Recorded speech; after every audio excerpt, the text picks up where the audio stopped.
Captain Zexthor clicked his mandibles together in satisfaction as he studied the holographic display. The energy signature was unmistakable. A human vessel, alone and far from any support, drifted through the contested border region like a gift from the stars themselves.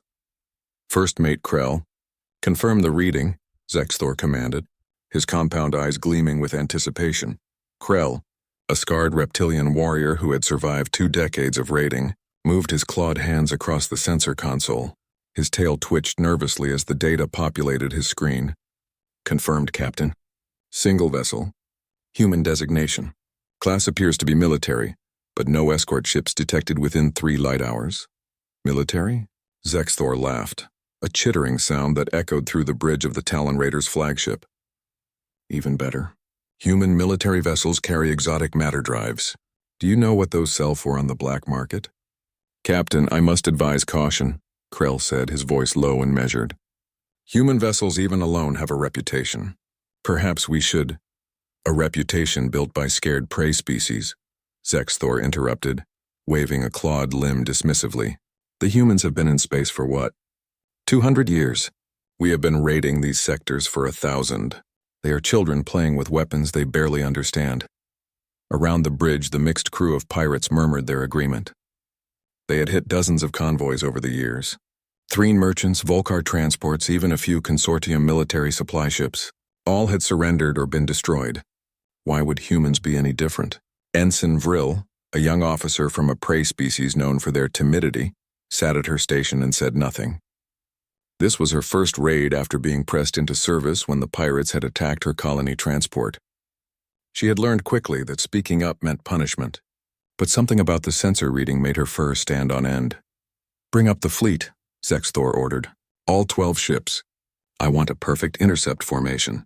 We will give them no chance to run. The communication officer, a 3-eyed Gorthian, began transmitting orders to the other pirate vessels scattered throughout the system. Within minutes, the ragtag fleet began moving into position. Corvettes, frigates, and modified cargo haulers, all bearing the marks of a dozen different species, converged on the human ship's projected course. Vril pulled up the vessel's profile on her secondary screen. The designation read UHSN Relentless. She tried to access more information from the Galactic database, but the entry was surprisingly sparse. Launch date, approximate size, and little else. There were warnings flagged on the file, but they were locked behind security clearance she did not have. 20 minutes to intercept range, Krell announced. The human vessel has not altered course. They either have not detected us or they do not care. Arrogance, Zexthor said. They think their military registration will protect them out here. They will learn that in the lawless sectors there is no protection, only the strong and the dead, the crew cheered. They were already counting their profits, already imagining what they would buy with their shares of the prize. A human military vessel would set them up for years. Vril felt her heart beating faster. She glanced at her sensor display again. The human ship was big, much bigger than their flagship, and the energy readings were strange. The power output seemed too high for a vessel that was supposedly just drifting. Captain, Vril said quietly, her voice barely audible. What is it, Ensign? Zexthor snapped. The power readings, sir. They seem unusual. Unusual how? I am not certain, sir. Just unusual. Zexthor made a dismissive gesture. Human technology is always unusual. That is why it is valuable. Return to your station and maintain sensor watch. Vril lowered her head and fell silent. The minutes crawled by. The pirate fleet formed a perfect encirclement around the projected position of the human vessel. Zexthor had done this maneuver 100 times. There would be no escape. The prey would be trapped and then they would have to choose surrender or die. Entering weapons range in 60 seconds, the tactical officer called out. Charge all weapons, Zexthor commanded. I want them to see we are serious. Prepare the standard surrender demand. The bridge hummed with energy as weapon systems came online. Plasma cannons, missile tubes, and laser arrays all locked onto the approaching target. On the main screen, the human vessel finally came into visual range. It was massive, sleek and dark, with angular plating that seemed to absorb light rather than reflect it. The hull bore scars from previous battles, each one patched but visible. This was not a new ship. This was a vessel that had seen combat. Transmit the demand, Zexthor ordered. The communication officer sent the message in Galactic Standard. Unidentified human vessel, you are surrounded. Power down your weapons and engines. Prepare to be boarded. Resistance will result in your destruction. For a long moment, there was only silence. The human ship continued on its course, neither slowing nor turning. Then a response came through. A single word spoken in perfect galactic standard by a calm human voice. No. Zexthor's mandibles clicked in confusion. What? Before anyone could respond, warning klaxons began blaring across the bridge. Vrill's console lit up with emergency alerts. Her voice cracked as she shouted, "Captain, the human vessel is powering weapons. Energy spike at 300%. They are accelerating. They are coming right at us." Krell's eyes widened in horror. "Captain, we need to—" The holographic display erupted with red warning symbols as the human warship turned toward them like a predator spotting wounded prey. The human warship did not run. It did not attempt to flee or call for help. Instead, it turned directly toward the pirate fleet and accelerated with a speed that should have been impossible for something that large. "All ships open fire," Zexthor screamed, his earlier confidence evaporating like water in a vacuum. The pirate fleet unleashed everything they had. Plasma bolts, missiles, and laser beams converged on the human vessel from 12 different angles. The space between the fleets lit up like a star going supernova. Surely nothing could survive such concentrated firepower. Through the brilliant light of their weapons, Ensign Vrill watched her sensor display in horror. The human ship's shields absorbed every hit. Not just deflected or weakened, but completely absorbed. The energy readings barely flickered. "Direct hits confirmed," the tactical officer reported, confusion evident in his voice. "No damage detected. Their shields are holding at 98%. "Impossible," Zexthor shouted. "Fire again! All weapons!" The pirate ships unleashed a second volley, then a third. The results were the same. The human warship continued its approach, shields still glowing with barely diminished strength. It still had not returned fire. Krell gripped his command console, his claws leaving marks in the metal. "Captain, this is wrong. They should be fighting back. Why are they not fighting back?" Vrill knew why, even if she could not explain it. She had seen predator behavior in nature documentaries from her homeworld. The biggest predators did not rush to attack. They let their prey tire themselves out first. They waited until fear had done half the work for them. She quickly accessed the Galactic database, searching for any information about human military doctrine. Most of the files were classified, but she found fragments, warnings, reports from other species who had encountered human warships. One phrase kept appearing: 100% retaliation policy. Another: humans never negotiate with pirates. And a third, marked in red emergency text: if you encounter a human military vessel, do not engage. "Retreat immediately, Captain," Vrill called out. "I found information. The humans have a policy. They never negotiate with pirates. They always retaliate." "Silence!" Zexthor snapped. "Keep firing." The human ship was now close enough that its details were visible on the main screen. Vrill could see weapon ports along its hull, each one sealed and dark. They had not even opened their weapons yet. They were not taking this fight seriously. Then, without warning, the weapon ports opened. "Incoming fire!" the tactical officer screamed. The human warship fired its railguns. There was no dramatic beam of light or colorful plasma bolt. Just solid metal slugs accelerated to 30% the speed of light by magnetic coils running the length of the ship. 3 pirate vessels simply ceased to exist. One moment they were there, firing desperately at the human ship. The next moment they were expanding clouds of atoms, their matter scattered across thousands of kilometers of space. The railgun rounds had hit with such force that the ships had not exploded. They had been converted into plasma. Vrill felt her stomach twist. She had never seen anything die so completely. Evasive maneuvers. Krell shouted, finally taking command as Zexthor stood frozen in shock. "All ships scatter." Emergency retreat. The pirate fleet broke formation, each ship fleeing in a different direction. It was pure chaos. Some ships collided with each other in their panic. Others fired random shots behind them, hoping to slow their pursuer. The human warship chose its next target with calm precision. Another railgun volley. 2 more pirate ships vanished from existence. 7 ships remaining, Vrill reported, her voice shaking. "No, 6. The Crimson Fang just lost power. They are drifting."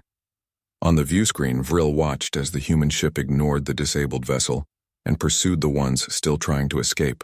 They were not interested in easy targets. They wanted the ones that ran. They were hunters and they were enjoying the chase. Jump to FTL. Zexthor finally found his voice. Everyone jump now. We need time to charge the drives, Krell responded. At least 3 minutes? We do not have 3 minutes. The human ship fired again.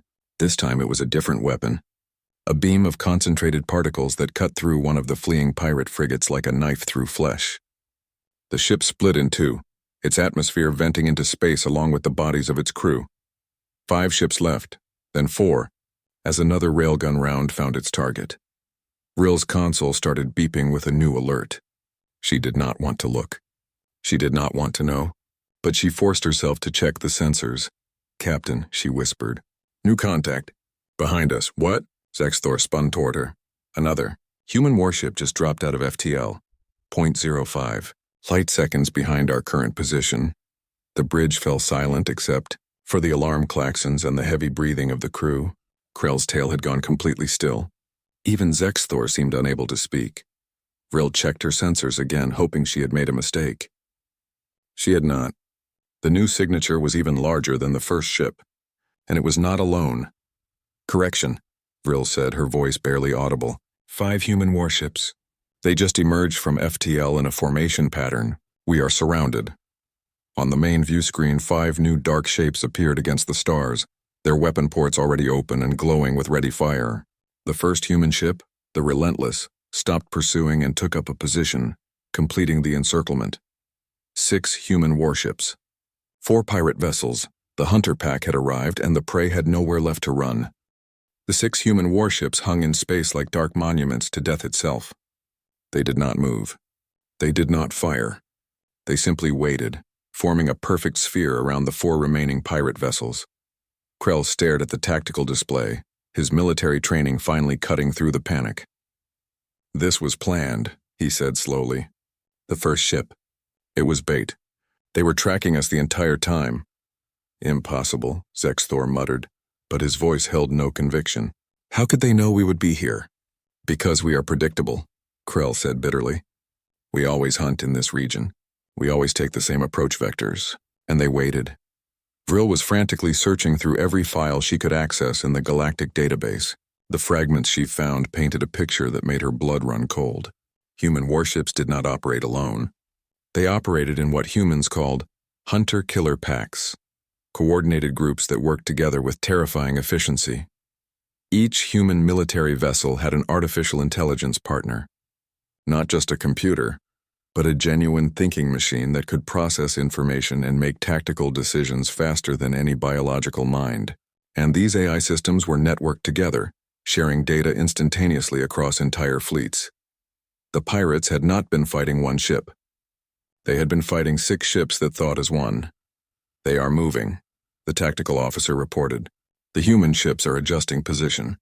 They are taking turns. Vril looked at her display. The human ships were indeed rotating their positions, but not randomly. They were taking turns being the one to fire. One ship would destroy a target, then move back into formation while another took its place. They were sharing the kills. Running calculation, Vril muttered to herself as she worked. 12 pirate ships at start. 8 destroyed. 4 remaining. They allocated 1.33 ships worth of firepower per target on average. They planned for exactly 12 targets. What are you saying, Ensign? Krell asked. They knew exactly how many ships we had, Vril said, looking up at him with wide eyes. Before we even detected them, they knew our fleet composition, our formation, our tactics. They have been watching us for days, maybe weeks. A hail came through from one of the other pirate ships, the small corvette called Night Stalker. Flagship. We have civilians aboard, prisoners from our last raid. We will kill them if you do not let us pass. Zexthor grabbed the communication console. Yes, tell them. We have hostages! Captain, no, Krell said. That will only make them angrier. But the message was already being broadcast. The pirate corvette transmitted images of 3 Threen civilians bound and terrified, held at gunpoint by desperate pirates. For a moment, nothing happened. Then one of the human warships adjusted its position slightly. A single railgun round crossed the space between the human ship and the pirate corvette. The Night Stalker exploded. Not vanished like the others, but actually exploded, its reactor going critical. The fireball consumed everything, hostages and pirates alike. They killed their own kind, Zexthor whispered. The Threen. They killed them rather than negotiate. The Threen are human allies, Vril said, checking her database. The humans have mutual defense treaties with 73 species. An attack on one is treated as an attack on all. That corvette hit a Threen colony last month. The humans knew.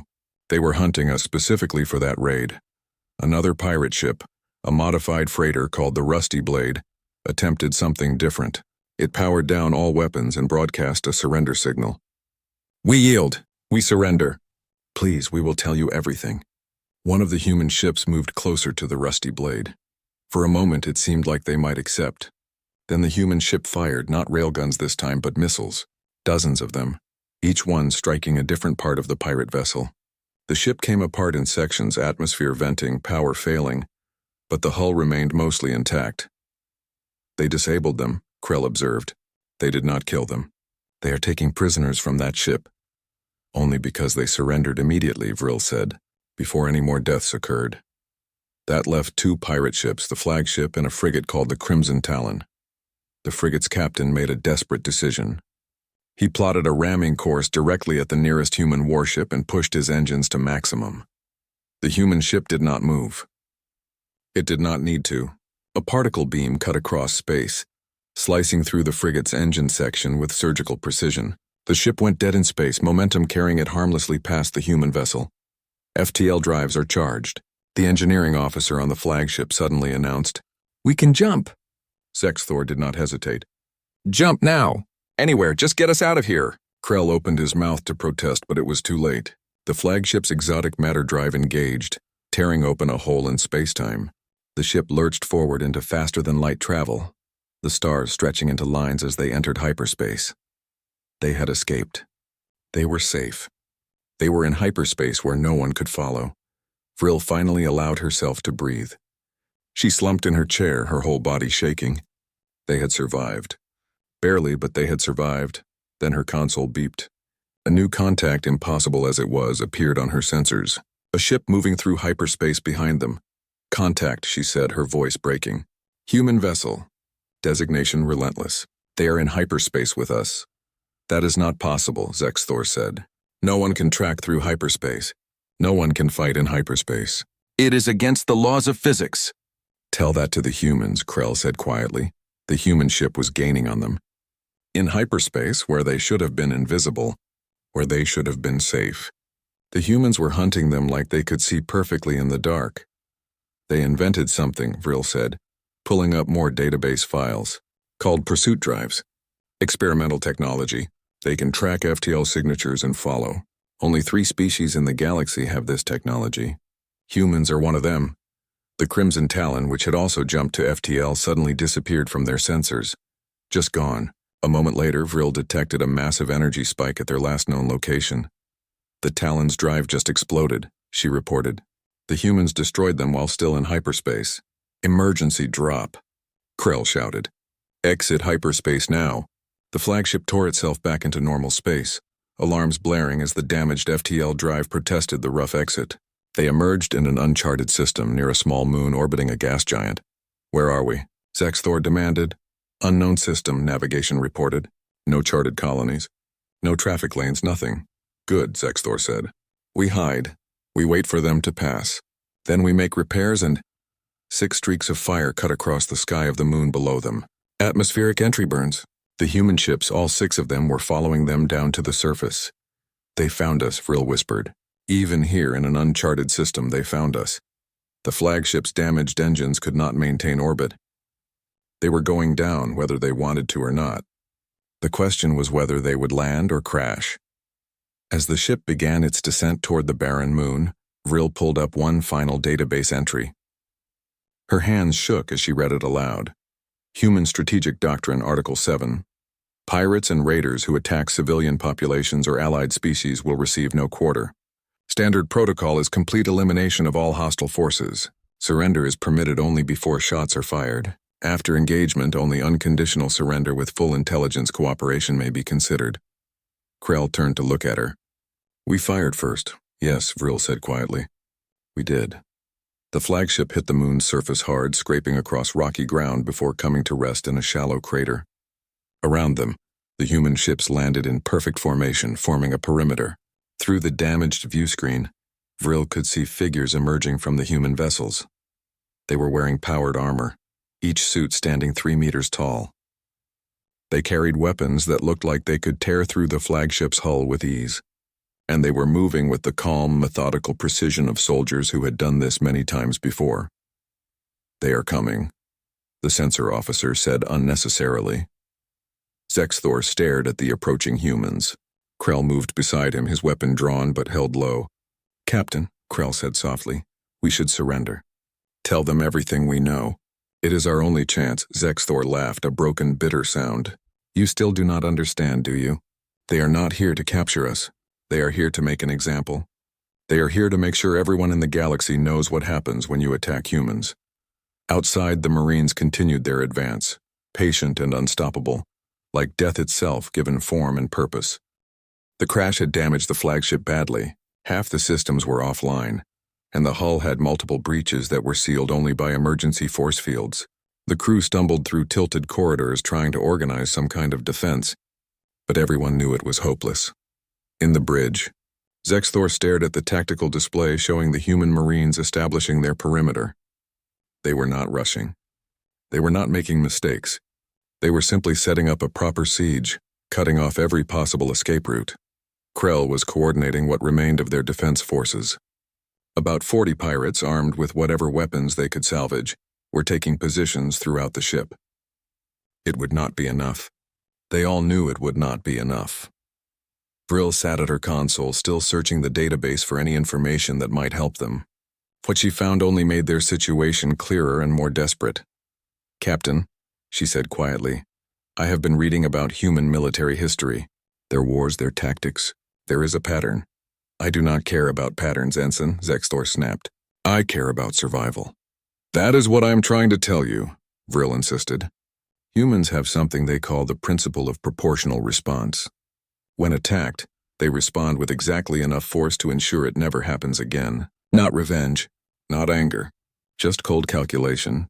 She pulled up historical records on her screen. 70 years ago, a pirate group called the Red Suns attacked a human mining colony, killed 200 civilians. The humans hunted every single member of that pirate organization. It took them 3 years, but they found them all. Every single one. And they did not stop there. They found the people who supplied the pirates. The people who bought from the pirates. The stations that gave them safe harbor. They dismantled the entire network. "What is your point?" Krell asked, though his voice suggested he already knew. "We attacked a Threen colony last month," Vril said. "Killed civilians. The Threen have a defense treaty with humans. From the moment we fired those shots, we were marked. They were always going to find us. Always going to hunt us. This is not about this one ship or this one battle. This is about sending a message to every pirate in the galaxy." A hail came through on the communication system. A human voice speaking in perfect galactic standard. The voice was calm, professional, almost friendly. "Attention, pirate vessel. This is Commander Sarah Chen of the United Human Space Navy. Your ship is disabled and surrounded. You have one opportunity to surrender. Exit your vessel unarmed with your hands visible. You will be taken into custody and transported to human space for trial. You will be treated according to the laws of war. This offer expires in 10 minutes, Zexthor laughed. "A trial? So they can execute us legally instead of out here. No, we fight." "Captain, please," Vril said. "A trial means we live. Some of us, at least. We can testify against other pirate groups, maybe reduce our sentences. Fighting means we all die." "She is right," Krell added. "I have fought many battles, Captain.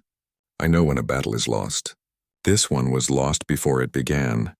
I am not spending the rest of my life in a human prison," Zexthor snarled. "I am not giving them the satisfaction. We make our stand here." He opened a general channel to the crew. "All hands prepare to repel boarders. We show these humans that we do not surrender. We do not beg. We die as warriors." Some of the crew cheered. Others remained silent.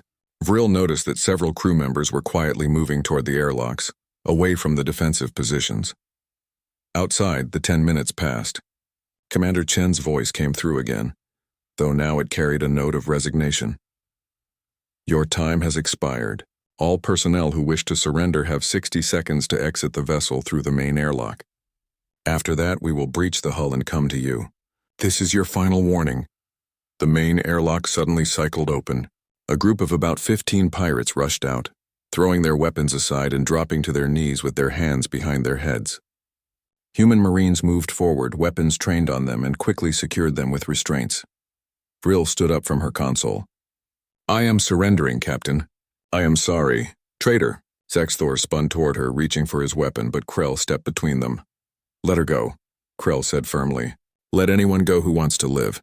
You want to die a warrior's death? Fine. But do not force it on those who choose differently. More crew members were moving toward the airlocks now, nearly 20 in total. The ones remaining were either fanatically loyal to Zexthor or simply resigned to their fate.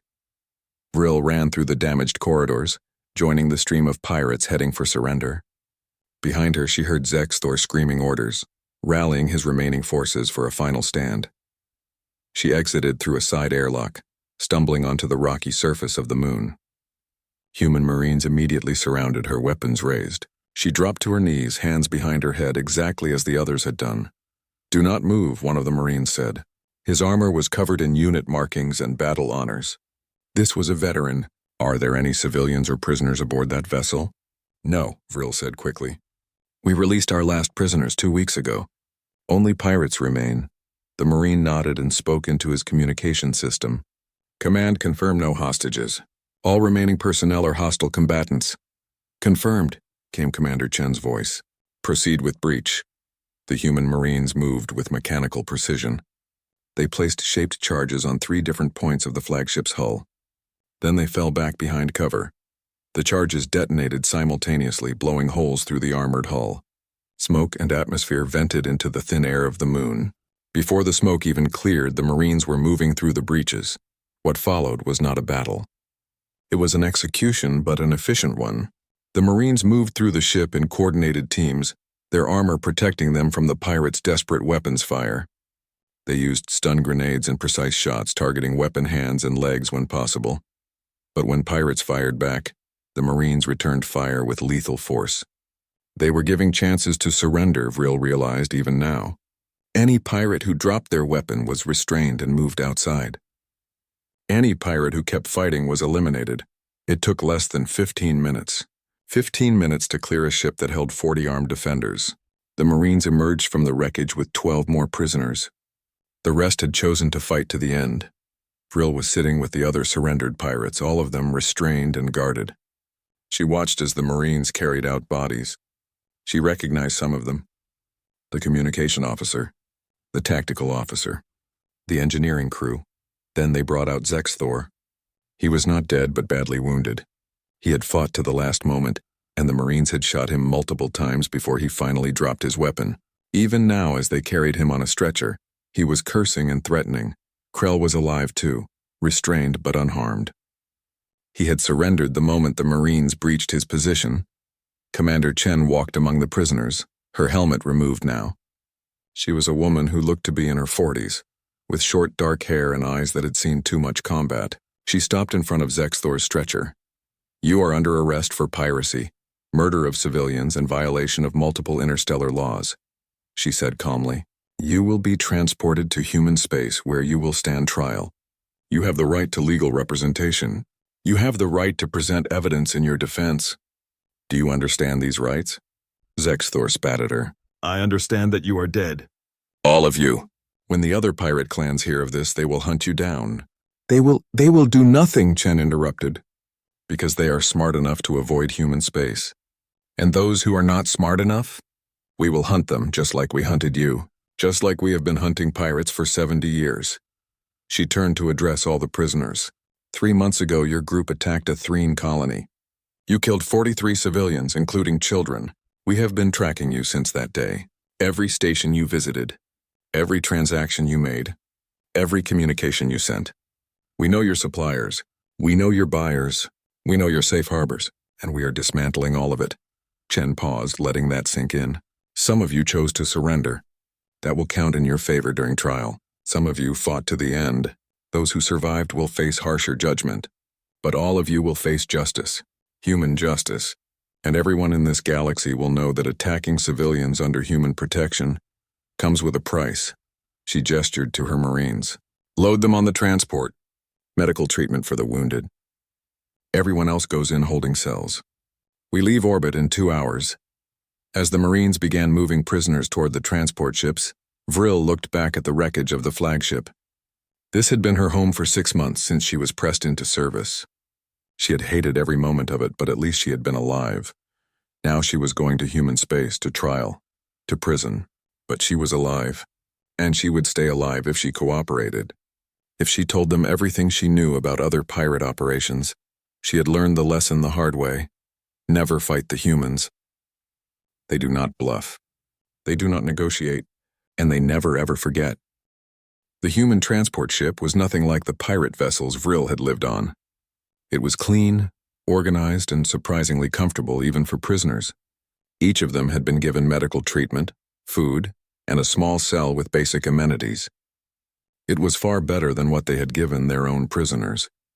During the 3-week journey to human space, Vril was interviewed multiple times by human intelligence officers. They wanted to know everything about the pirate operations: routes, contacts, suppliers, buyers, and hiding spots.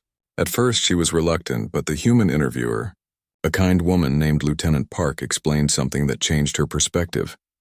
"We are not asking you to betray your friends," Park said during their 3rd session. "We are asking you to help us protect innocent people. Every piece of information you give us might save lives. Colony lives, trade ship crews, children." Vril thought about the Threen colony they had hit.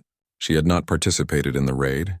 She had been forced to stay on the ship, but she had seen the stolen goods they brought back. She had heard the pirates bragging about what they had done. She had been too afraid to speak up then, but she was not afraid now.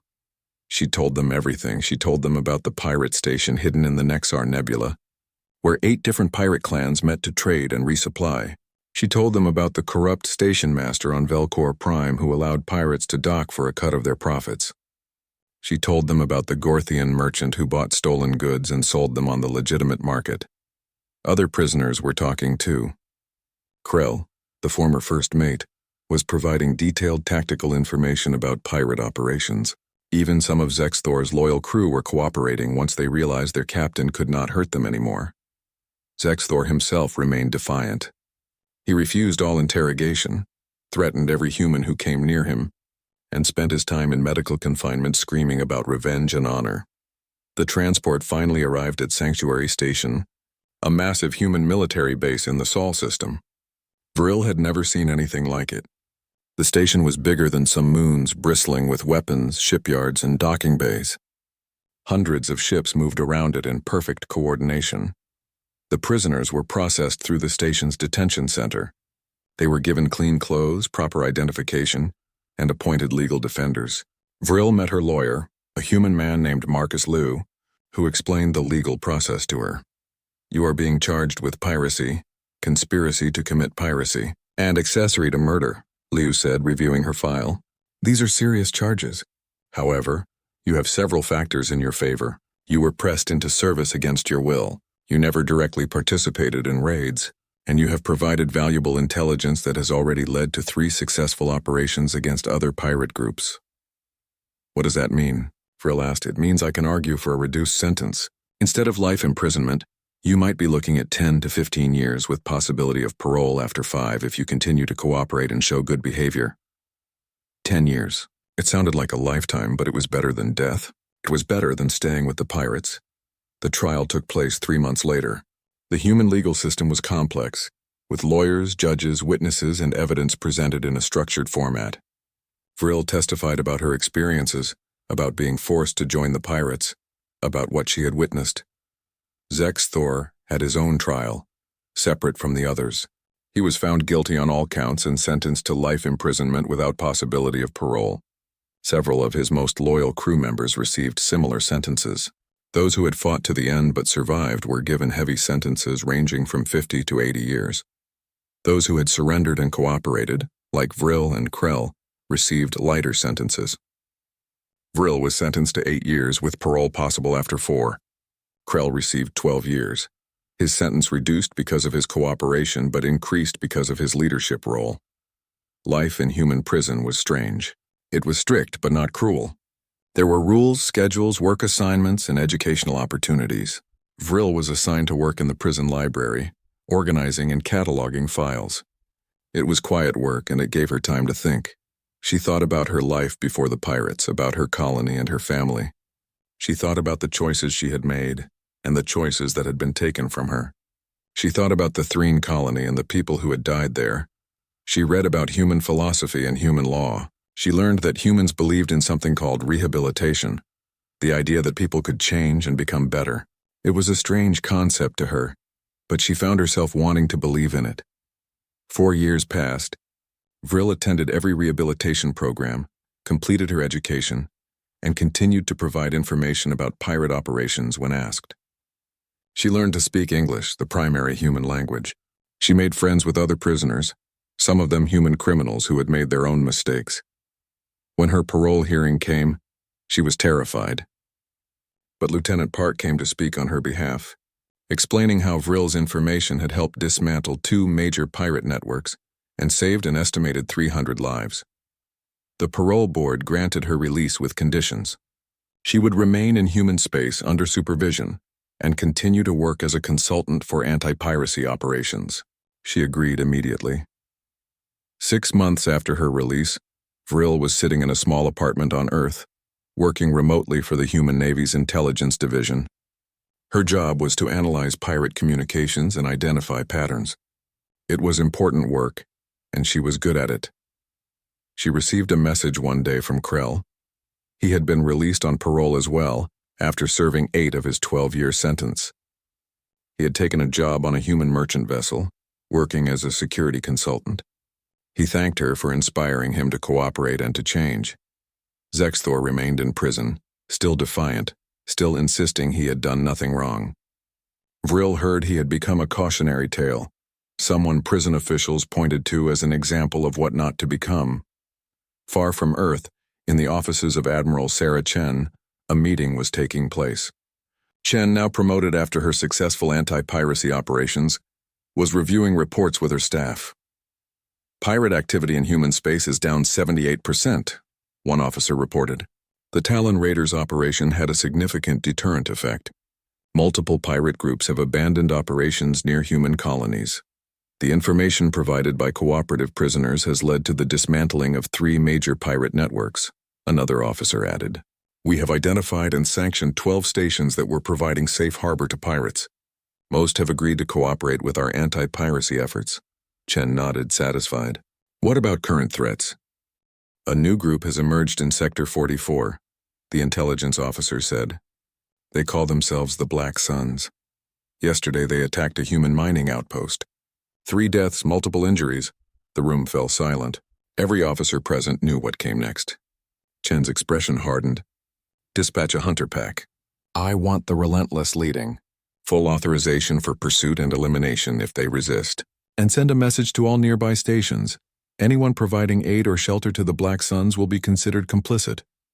Yes, Admiral, the officers responded in unison. As the meeting concluded and officers dispersed to their duties, Chen stood alone for a moment, looking out at the stars through her office window. She thought about the pirates they had stopped, the lives they had saved and the ones they had not been able to save. She thought about the price of piracy. Not just the price pirates paid, but the price everyone paid. The fear that merchants felt traveling through space, the grief of families who lost loved ones to raids, the economic damage to colonies and stations. Humans had a saying, we do not start fights, but we finish them, always. It was not a boast. It was a promise to every human colony, every allied species, every merchant ship traveling through the dark. You are protected, you are safe, and anyone who threatens that safety will face the full might of human determination. Chen returned to her desk and began drafting orders for the operation against the Black Suns. It would be thorough. It would be efficient. And it would be final. Across the galaxy, in a dozen different systems, pirate captains received reports about the human hunter pack being deployed to Sector 44. Most of them checked their navigation charts, calculated their distance from human space, and quietly moved their operations elsewhere. One pirate captain, however, was different. His name was Threx, and he commanded a small frigate called the Dark Star. He was young and ambitious, and he did not believe the stories about human warships. His crew had just detected an energy signature on long-range sensors. A human vessel, apparently alone, traveling through the outer rim. His first mate, a veteran named Grix, urged caution. "Captain, remember what happened to the Talon Raiders. Remember the stories." Threx waved him off. "Stories are just stories. The humans cannot be everywhere. They cannot know everything. This is one ship and we are—" "No," Grix interrupted. "I am done. I resign. Find yourself another first mate." Threx watched in shock as Grix gathered his belongings and left the bridge. Several other crew members followed him. The captain looked at those who remained. Young and hungry like himself. True believers in the pirate life. "Who else wants to run?" Threx demanded. "Who else believes the human propaganda?" No one moved. "Good," Threx said. "Then we claim our prize. Set an intercept course." But as his ship moved toward the human vessel, as his weapons charged and his crew prepared for battle, a small part of him wondered if Grix had been right. Somewhere in the dark, the Relentless received an alert. A new pirate signature, moving to intercept a human merchant vessel. The hunter pack altered course. The hunt was on again. Some species learn, the rest become lessons.